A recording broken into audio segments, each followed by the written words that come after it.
이번에 연상연하 특집이 좀 재밌는데 짜증나네. 남자분들 하남자 같은 모습 때문에 짜증나면서도 워낙 예측하기 힘들고 다이나믹하다 보니까 또 막 재미도 있고, 제가 이번에 연상연하 특집 보면서 많이 느끼는 건데, 이번 29기에서는 연상녀분들의 매력이 너무 많이 나오는 그런 기수였던 것 같아요. 반면에 연하남들의 찌질함, 연하남들의 그 하남자, 그런 것들만 많이 나왔던 것 같습니다. 남자들은. 저는 방송 초반에 그냥 느껴지는 외적인 분위기랑 그런 것만 보고 당연히 영호님이 결혼하겠다라고 추측했었는데, 완전 반전으로 영철씨가 이제 결혼을 하게 되셨네요. 지금 오늘 밝혀진 거는 영철씨가 신랑, 아마 신부는 정숙님이겠죠. 근데 이게 항상 보면, 제가 저번 주도 그렇고 이번에 얘기를 리뷰할 때마다 많이 하는 것 같은데, 애견남에게 미래는 없습니다. 그러니까 요즘에 뭐 찌질한 남자들, 약간 그 여자 같고 막 잘 삐지고 남자답지 못하고 그런 남자들의 애견남이라던데, 애견남들에게는 미래가 없는 것 같아요. 확실히 조금 자신감이 있고, 남자는 자신감, 이런 게 괜히 있는 게 아닌 것 같습니다. 그래서 영철씨가 이 남자분들 중에서 어떻게 보면 스펙적으로 월등히 좋고 그런 게 아님에도 불구하고 이번에 연상녀분들 이렇게 해서 결혼을 하게 된 것 같아요. 지금 결혼 커플이 영철 정수이기 때문에 영철 정수부터 먼저 얘기해보자면은, 근데 사실 여러분들 하남자 같고 뒤에서 막 뒷담 까고 막 찌질해 보이고 그런 남자들은 남자들끼리도 별로 안 좋아해요. 여자들만 싫어하는 게 아니라 남자들끼리 별로 안 좋아하지. 그나마 이제 이번에 출연자분들 중에 가장 좀 남자다웠던 영철씨, 그리고 이번에 출연자분들 중에 약간 뒤늦게라도 이렇게 분량이 생기면서 영철씨랑 잘 된 정승님, 잘 어울리시는 것 같고, 정승님도 또 이제 아빠랑 제일 비슷한 남자분을 또 이렇게 만나셔가지고, 아빠의 고지식하고 가부장적인 게 싫었지만은 하지만 아빠를 또 사랑하잖아. 그리고 아빠가 그게 나쁜 게 아니다, 내가 불편했을 뿐이지 나쁜 게 아니라는 걸 정수님이 내심 그렇게 마음속에 두고 있었기 때문에 결국에는 아빠하고 제일 비슷했던 영철씨하고 이렇게 됐다고 생각해요. 오늘 영철씨가 되게 멋진 얘기들을 많이 했어요. 그리고 다음 주에 최종 선택할 때도 그 멘트가 되게 멋있네. 날라오는 화살을 전부 다 막아주지 못하겠지만은 막아주고 싶은 사람이 생겼다고 선택을 하는데, 멘트들이 되게 멋있는 것 같아요. 영철씨가 이제 말이, 워딩이 상당히 세고, 그리고 이제 시청자들 봤을 때는 영철씨가 뭔데 저렇게 테스트를 하나, 이렇게 뭔가 건방지게도 보이고, 그렇게 해서 약간 아주 꼴보기 싫은 그런 면들이 많았는데, 그래도 결국에는 영철씨가 이렇게 정숙님하고 커플되고 결혼까지도 하게 된다는 게, 이게 정말 진짜 나는 솔레 또 재미지 않나 생각을 합니다. 근데 저는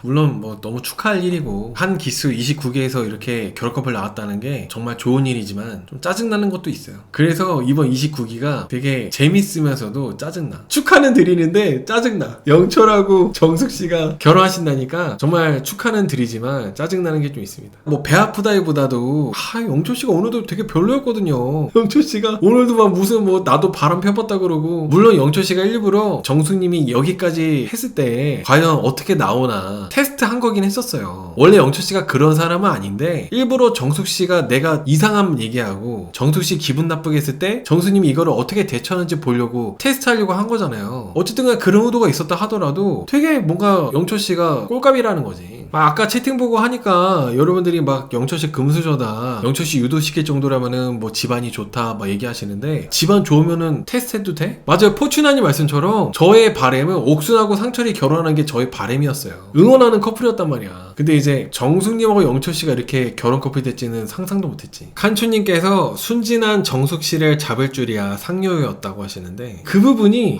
너무 그래. 초반부터 저도 정숙님 되게 매력있고 너무 좋게 봤었거든요. 초반부터 키도 크시고 미인이시고 가치관이나 이런 것도 너무 건강하시고, 근데 영철씨가 딱 정숙님하고 몇 번 데이트 해보니까 너무 괜찮아서 정숙님이 이렇게 딱 낚아채는 게 막 남자 시청자 입장에서는 짜증나는 부분이 있습니다. 정숙씨를 이렇게 채가는 게 남자 시청자 입장에서는 좀 짜증나는 부분이 있어요. 오늘 여기 영철씨가 정숙씨가 신발 신을 때 가방 들어줬거든요. 물론 좋은 모습도 많이 나왔어요. 영철씨가 오늘 정숙님하고 대화할 때도 괜찮고 좋은 모습들 많이 나오고, 근데 좋은 모습도 나오는 만큼 또 나쁜 모습도 많이 나왔기 때문에 하나하나 한번 얘기해볼게요. 정숙씨가 오늘 영철씨한테 차 안에서 여자가 맞벌이도 상관없냐고 질문했거든요. 여기에 대해서 영철씨가 정숙이한테 뭐라고 대답했냐면은, 상관은 없는데 인터뷰는 전업주부 원한다고 말했다고 이렇게 얘기하더라고요. 근데 저는 영철씨의 좋은 점, 장점 되게 솔직해요. 사실 인터뷰에서 어떻게 얘기했는지까지 다 너무 세세하게 얘기할 필요가 없다고 저는 생각하거든요. 근데 영철씨는 나는 인터뷰에서 이렇게 얘기했었다고 다 전부 얘기하더라고. 그리고 뭐 사전 인터뷰뿐만 아니라 나는 솔로 진행 중에도 중간중간에 인터뷰할 때 어떻게 얘기했었다 이런 것들도 때도 다 얘기하고 그렇게 투명하게 얘기하는 거는 영철 씨의 장점이라 생각해요 저는. 아무튼 인터뷰에서는 전업주부 원한다고 말했다. 근데 내가 그렇게 말을 한 거는 아이 육아와 집안 살림이 힘든 거 안다. 그래서 나는 내 여자가 밖에서 고생 안 하길 바라기 때문에 그래서 전업주부 원한다고 얘기했다고 이렇게 얘기를 하더라고요. 저는 너무나도 좋은 그런 가치관이라 생각해요. 요즘에 여자도 일해야지 어떻게 나만 돈 버냐 힘들게 너도 일해라. 그런 가치관을 갖고 있는 남자들도 상당히 많은데 영철 씨는 뭐 누군가가 봤을 때는 되게 보수적이고 가부장적이고 꽉 막혔다라고 보겠지만은 제가 봤을 때는 영철 씨 가치관이 건강하고 화목한 가정이 될 수밖에 없는 그런 가치관이라고 생각합니다. 아이 육아와 집안 살림 힘든 거 알기 때문에 나는 내 여자가 밖에서 고생하지 않았으면 좋겠다. 돈 버는 건 내가 더 하면 되니까. 그리고 같이 맞벌이해서 돈을 많이 번다 하더라도 같이 소비를 많이 하면 의미가 없다. 나 혼자 벌더라도 돈을 잘 아껴가지고 모으면은 그러면 더 훨씬 더 좋은 거다. 이렇게 얘기하는 것도 저는 너무 영철 씨가 요즘 시대에 필요한 그런 마인드를 갖고 있다고 저는 생각을 해요. 그리고 이런 얘기가 그냥 본인이 여자한테 잘 보이려고 마음에도 없는 그냥 거짓부렁 턱시기처럼 그렇게 얘기하는 게 아니라 영철 씨는 진짜 늘 본인이 생각하고 있는 그 가치관을 얘기했다고 저는 생각이 들었습니다. 그래서 저는 영철 씨가 그런 모습들은 너무 여자분 입장에서는 설령 나랑 색깔이 다르다 하더라도 남자답게 느껴질만 하다고 생각이 들더라고요. 그런 부분에 있어서는. 그리고 또 ATM 기계에 대해서도 또 이제 영철 씨가 아주 명언을 하셨어요. 내가 신뢰하는 사람한테 ATM 기계 되는 게 어떠냐고. 맞아요. 그러니까 내가 결혼까지 할 정도로 내가 사랑하고 신뢰하는 사람한테 내가 버는 돈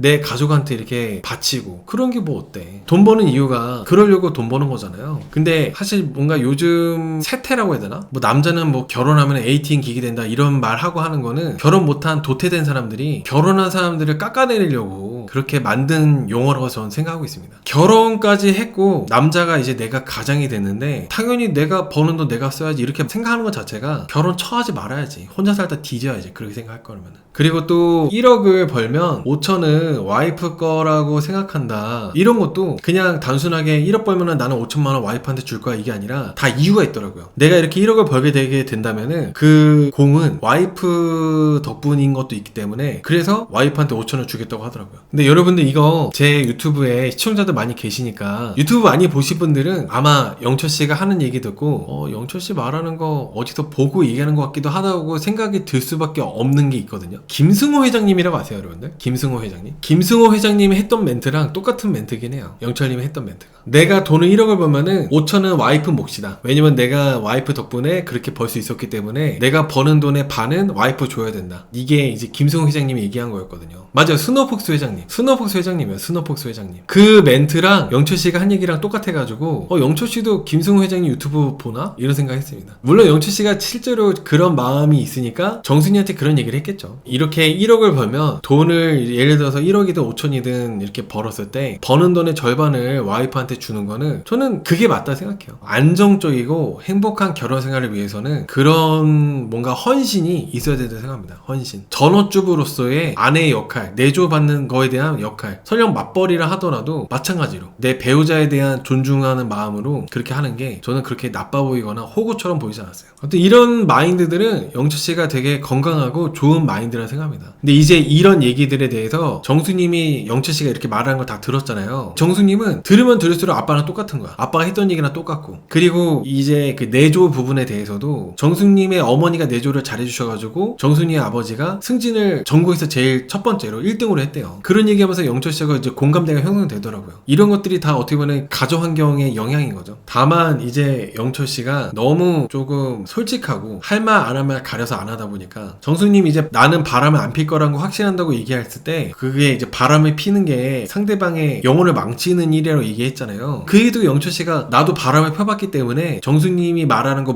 뭔지 안다고 그렇게 얘기를 하더라고. 그게 이제 오늘 여러분들이 영철 씨를 제일 꼴보기 싫어하는 장면이었다고 생각해요. 나도 바람 펴봐가지고 안다고. 보통은 그런 얘기 들었을 때 제가 정수님이면은 무슨 영철이 얘는 바람도 펴봤어? 가지가지 하고 있네. 꼴값이네. 하고 이렇게 아예 손절했을 것 같은데 정수님은 영철 씨가 너무 마음에 들다 보니까 웃고 넘기더라고요. 저는 사실 정수님이 이렇게 영철 씨한테 빠질 수 있는 거는 아빠랑 비슷해서도 있지만은 다른 남편들이 너무 별로고 찌질하다 보니까 그래서 영철 씨한테 더 이렇게 상대적으로 남자다워 보여가지고 더 빠진 것도 있다고 생각해요. 그리고 영철 씨하고 정숙님하고 데이트할 때 앞에 얘기한 것들은 영철 씨가 괜찮은 장점들 위주로 얘기했다면은 영철 씨 바람 펴봤다는 얘기부터는 이제 영철 씨 나쁜 점들. 데이트하는 장소 와가지고 정숙이한테 대뜸 물어본 질문이 성형했냐고 물어봤어요. 성형한 데 있냐고. 저는 알아가는 단계에서 할 수 있는 질문 중에 정말 최악으로 꼽을 수 있는 몇 가지 질문이 이제 영철 씨가 한 질문이라고 생각해요. 지금 정숙님하고 사귀는 사이도 아니잖아요. 아무 사이도 아니잖아. 근데 정숙님한테 성형한 적 있냐고 물어보는 게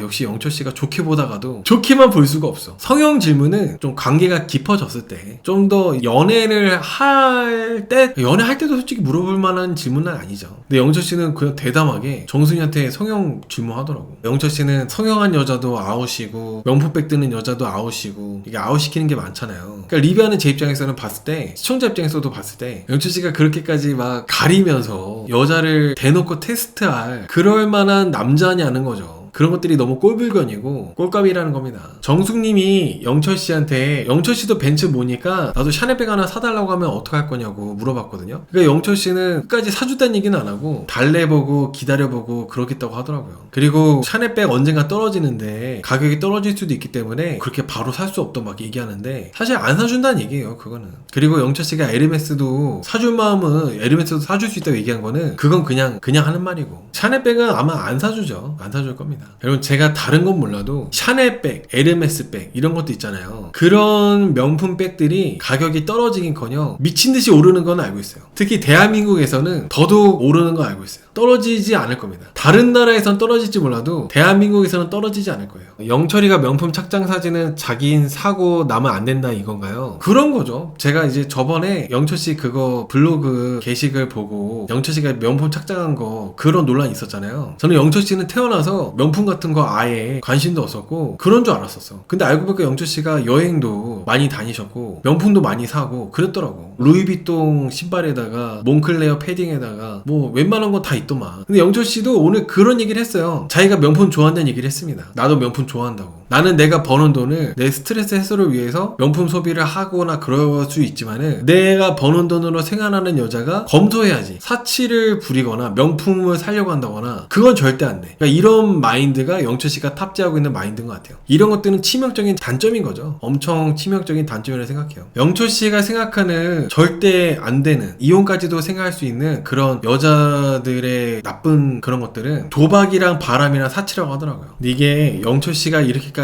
좀 말도 안 되게 일부러 정숙님 테스트 해보려고 이렇게 말을 해도 정숙님은 계속 그냥 좋게 생각을 해주고 영철씨에 대해서 나쁘게 얘기를 하지 않습니다. 정숙님이 영철씨한테 영철씨가 하도 말 같지도 않은 소리 하니까 솔직히 영철씨가 왜 이딴 얘기를 할까 이런 생각이 들기도 하는데 나도 사람 보는 눈이 있고 책임감이 있고 신뢰가 가는 영철씨가 마음에 들어서 선택했다고 이렇게 정숙님이 영철씨한테 직진을 했어요. 그래서 영철씨는 내가 이렇게 못되게 얘기를 했는데도 이상하게 말을 했는데도 정숙씨가 받아주니까 더 마음이 가게 됐다고 생각해요. 정숙님이 만약에 뭐 이런 남자가 다 있어 하면 이렇게 조금 싫어한다거나 혐오한다거나 그런 불편한 티를 냈으면은 아마 영철씨가 정숙님 안 되겠다 하고 이렇게 쳐냈을 것 같은데 테스트 탈락 이렇게 하면서 아웃시켰을 텐데 정숙님이 오히려 영철씨에 대해서 신뢰가 가고 책임감이 있다라고 하니까 영철씨가 이제 정숙님한테 이제 좀 마음이 기운 거죠. 그리고 전업주부에 대해서도 집안일 하는 여자분들에 대해서도 존중해 주는 것도 매력을 느낄 수 있는 포인트라고 정숙님이 얘기를 했습니다. 근데 저는 정숙님이 오늘 영철씨에 대해서 얘기할 때 내가 사람 보는 눈이 있다고 하면서 얘기하셨잖아요. 모르겠어. 그래서 이 부분에 대해서 지금 4,000명 계시는데 과연 정숙님이 사람 보는 눈이 있는지 투표 한번 해볼게요. 여러분들 투표 결과 정숙씨는 사람 보는 눈이 없다. 물론 정숙님의 취향이죠. 뭐 정숙님의 취향. 정숙님이 사람 보는 눈이 있는지 없는지 그런 거는 잘 모르겠지만 영철씨에 대해서 신뢰가 가고 책임감이 있게 느껴진다. 이거는 저도 이제 같은 남자지만 공감이 돼요. 책임감 가고 신뢰가 간다고 느껴진다. 이 얘기한 거는 이번에 29기에서는 영철씨가 제일 괜찮았다고 저는 생각합니다. 정숙님이 영철씨하고 이렇게 빠른 기간에 결혼을 할 수 있었던 거는 정숙님이 걱정하고 있는 장거리 그리고 맞벌이 안 될 것 같은 거 명품 가치관 아버지하고 비슷한 부분들 이런 것들이 정숙님이 마음에 마음에 걸리는 부분이었거든요. 그런 것들이 영철 씨하고 실제로 만나보니까 다 괜찮아서 그래서 이제 결혼을 이렇게 빨리 하게 되신 것 같아요. 영철 씨가 좀 오늘 정순이하고 데이트할 때 정순이한테 되게 신뢰되는 질문들, 뭐 성형했냐, 그리고 또 명품 안 사줄 거다, 이런 것들 있잖아요. 그런 것들은 영철 씨가 인터뷰할 때 어떻게 얘기했냐면은 나는 일부러 더 막 나갔대요. 정수님이 어떻게 나오는지 보려고, 테스트 해보려고 일부러 더 막 나갔다고 합니다. 영철 씨는 마음에 있는 사람이 영숙님이 더 마음이 크게 있었는데 정수님도 알아보고 싶다 보니까 좀 뭔가 빠르게 결과를 내려고 이렇게 더 막 나가 봤는데 정수님이 너무 괜찮아가지고 마음이 정수님으로 기운 거죠. 아무튼 저는 이제 다음 주에 영철 씨가 최종 선택도 정수님 할 거라고 생각해요. 왜냐면 오늘 밤에 야간 데이트 선택할 때 영철 씨가 영숙님하고 정수님 둘 중에 한 명 선택해야 되는데 정수님을 선택했거든요. 이게 사실상 최종 선택이나 다름없는 선택이었다고 생각합니다. 그리고 오늘 영철 씨가 정수님 선택하면서 음식 쓰레기는 내가 버려보겠다면서 선택했거든요. 오늘 영철 씨가 정수님과 대화 중에 가장 신뢰가 가는 얘기였어요. 음식 쓰레기는 영철 씨가 진짜로 버릴 것 같아요. 다른 얘기들은 신뢰가 안 가. 뭐 LMX도 사줄 수 있다, 명품 같은 거 내가 사줄 수 있다, 이런 얘기도 있잖아요. 그리고 월급을 타면은 절반은 정수님 줄 수 있다, 뭐 이런 것들, 여자 주겠다, 그런 것들은 이제 겪어봐야 알겠지만은 음식 쓰레기 버려주겠다고 하는 거는 그것만큼은 진짜 버려줄 수 있을 것 같아. 그러겠네. 뽀야 누누님 말씀대로 담배 피러 간다면서 음식 쓰레기 많이 버려주겠네. 맨날 담배 피러 나가면서 음식 쓰레기도 안 버려주면은 욕먹지.